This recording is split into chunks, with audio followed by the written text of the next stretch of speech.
Hello, my fantastic fourth position people. Just going to take you through some basic stuff about fourth position. It's super duper important that you think about bringing your elbow round, especially when you're on your D string and G string, obviously. So you've got to think about that all the time. Some of the little tapping exercises that I showed you could be really, really useful for this. Just maybe start off by warming up your arm because it's probably going to become quite fatigued. The muscles in your arm are going to become quite fatigued doing this because you're using new muscles because you're in a new position. Okay, we're not used to having our arm probably quite as, I'll take the violin away, having the arm quite as crushed in for fourth position. Normally, obviously, first position, the arm is out a bit and then we're coming further and further up. So again, it's going to feel a little bit different. So just looking at the first few exercises on page 16, fourth position, how to find the first finger.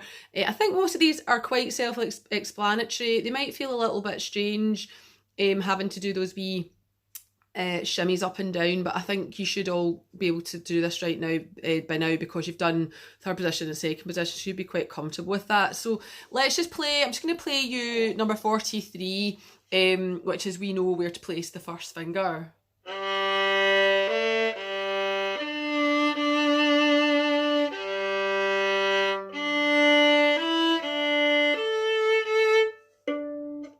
Left hand pizzicato there. Shift up and back down. Third position. And a fourth finger extension for the harmonic and back to third position. Okay. Page 17, you've got more drills there taking you through finding your second finger. The second finger is a tone away, so it means you've got a gap between your two fingers. But then when you go onto your A and E strings, it's only a semitone away. First and second finger are close. Then we've got a little etude and we're looking at staccato bowing above the middle. So I'm just going to go through this one with you. You've got a preparation. Move to third. Move to fourth. And smoothly then break the bow.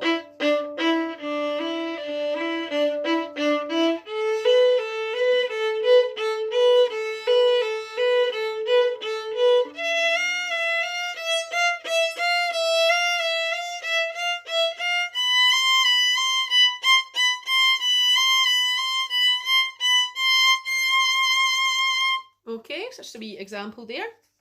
The next little bit, third and fourth fingers. So just now being able to do more like scales. So number 47. So we're up there in fourth position. Close 3.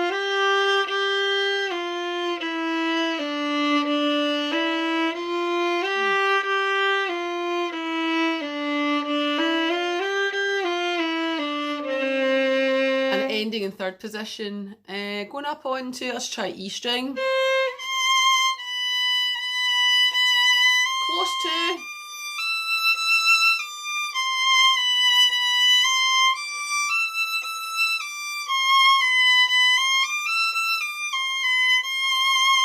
that one ends in fourth position. And just remember when you're on the lower strings to try and have your bow near the bridge. None of us should be playing on our fingerboard. That is really, really basic stuff. If you are just wanting to play mezzo forte, then aim above your F holes, the top of your F holes, or near the bridge. If you find you're getting a sound that you don't like, it's whispery, it's weak, it's weedy, it's because you're not playing near the bridge. It's super duper important to make that effort to bear down into the string and play near your bridge, especially on the G and D strings in fourth position. So speaking of that, here's a wee scale. So I'm starting third position. This is number 49. Move up. And I'm making an effort to lean into the string so it's not whispery. I can take the tension off the bow as I move on to A and E string.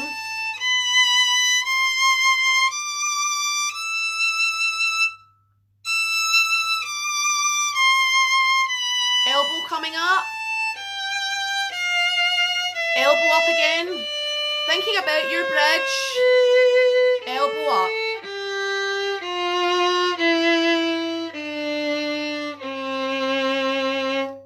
notice there that my thumb is looking like that. So rather than the hand being relaxed down in first position, when I'm in fourth position, it's much more open.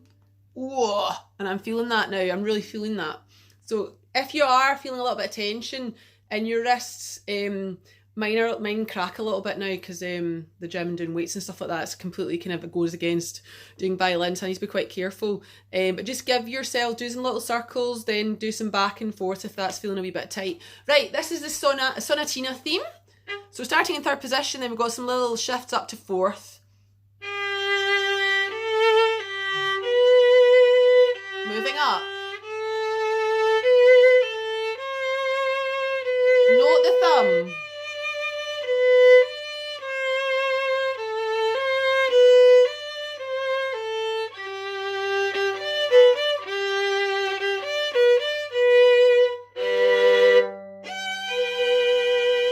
I did not enjoy my double stop there. Let's see if you can do it better. Going on to page 19, you've got more scales, more thinking about being on your lower strings, and they're encouraging you to keep your fingers down when going from one string to another just for tuning. So let's do the first example of that. Again, thinking about the bow as well. And it's holding down the fourth finger as you go over to the one.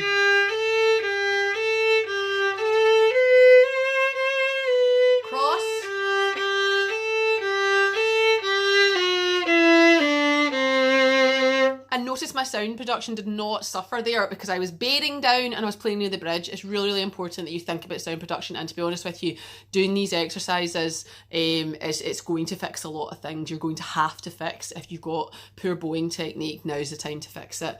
You're not going to have the same problems on your A, your D, your A and your E string with that. Right, let's try the caprice.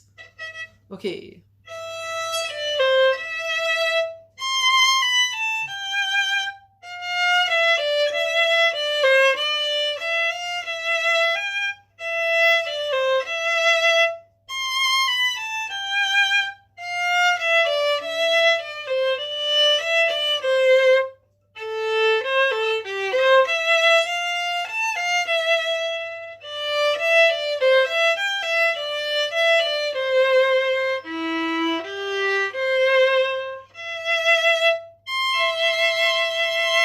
So that one, the main thing to watch out for is all the string crossing. That one's definitely a lot of string crossing to think about in that one.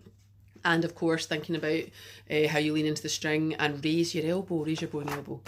Not sure anyone's kind of got as far as this. I know a certain mister at Lawrence Hill may be approaching this page now, thinking about different keys. So page 20, I'm just going to keep this video running because it takes ages to upload these, so it's better just get lots of information in here and you can just use this like a wee mini lesson.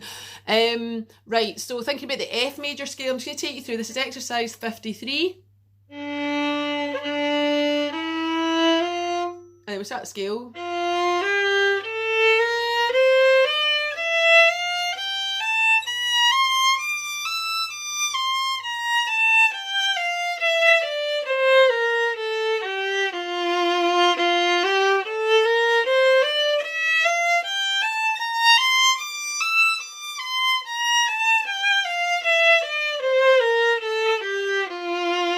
I have to say that feels pretty uncomfortable. In fourth position, not enjoying anyway.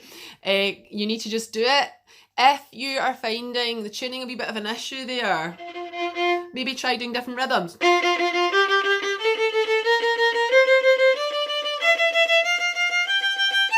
One is back.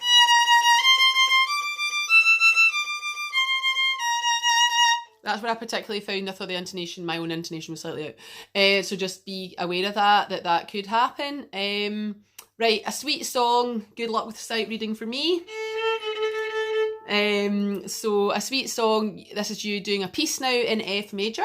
So andantino, like andante at a walking pace. So maybe a little slower.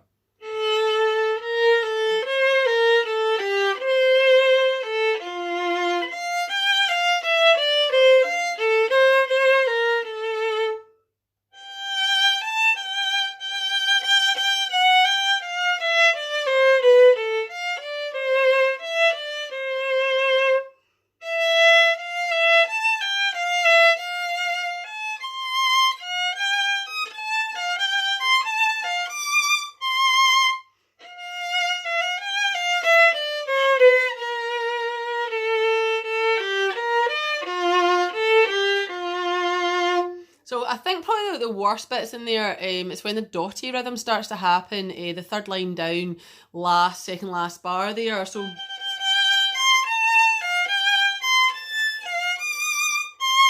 yeah, really got to lean into that A string there actually. So even goes to show in the A string you can get a few wee whispers there as well. I think everything's okay, just a few wee accidentals to watch out for in there too. Some sharps and F sharps and B naturals that don't belong to the key signature. Son of My Soul continues in F major. Got the guide note there to test against open E. Then a close third finger, so we've got a little waltz here.